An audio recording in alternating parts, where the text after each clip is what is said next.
দিন দুপুরে সরকারি বিদ্যালয়ে ঢুকে শিক্ষককে মারধর এবং অপহরণের চেষ্টার অভিযোগ উঠল। ঘটনা গোপীনগর উচ্চ বুনিয়াদী বিদ্যালয়ের। জমি সংক্রান্ত বিবাদের জেরে বিদ্যালয়ে ঢুকে শিক্ষককে মারধর এবং অপহরণের চেষ্টা। বছর কয়েক আগে কেনা একটি জমির লেনদেন সংক্রান্ত বিষয়ে বিবাদের সূত্রপাত। সেই বিবাদের জেরে সোমবার দুপুরে বিদ্যালয়ে ঢুকে গোপীনগর পঞ্চায়েতের উপপ্রধান রাজু ঘোষ এবং এলাকার মাফিয়া হিসেবে পরিচিত কৃষ্ণ ঘোষ মিলে শান্তিরঞ্জন বাবুকে বেধড়ক মারধর করে অপহরণের চেষ্টা করেন। শান্তিরঞ্জন বাবুর চিৎকার শুনে এলাকাবাসী ঘটনাস্থলে আসলে পালিয়ে যায় দুষ্কৃতীরা। খবর পেয়ে ঘটনাস্থলে আসে বিশালগড় থানার পুলিশ। তবে এখনো পর্যন্ত ঘটনায় কাউকে গ্রেফতার করার খবর পাওয়া যায়নি। দিন দুপুরে একজন শিক্ষককে এইভাবে মারধর এবং অপহরণের চেষ্টায় চাঞ্চল্য ছড়িয়েছে এলাকায়। আজকে আমি স্কুলে গোপীনগর এসবি স্কুলে কাজ করতেছি।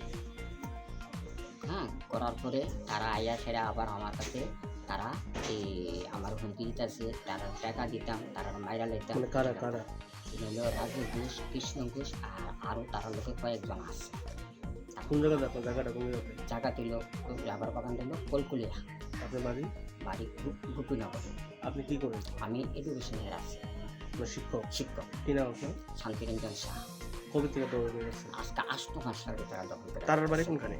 তারা বাড়ি মানে কলকুলিয়া। কি কারণে দখল করে গেছে? কি কারণে দখল করেছে আমি কিছু আমি একটা জায়গা রাখছিলাম। জায়গা রাখার পরে তারা জায়গা রাখছে, টাকা দিছে। এরপর বাকি টাকা দিতেছে না, মালিকও জায়গা আমরা বুঝ দিতে পারতেছে না। এটার ইস্যুতে গিয়া জায়গা এই আমার বাগানটা দখল করে গেছে।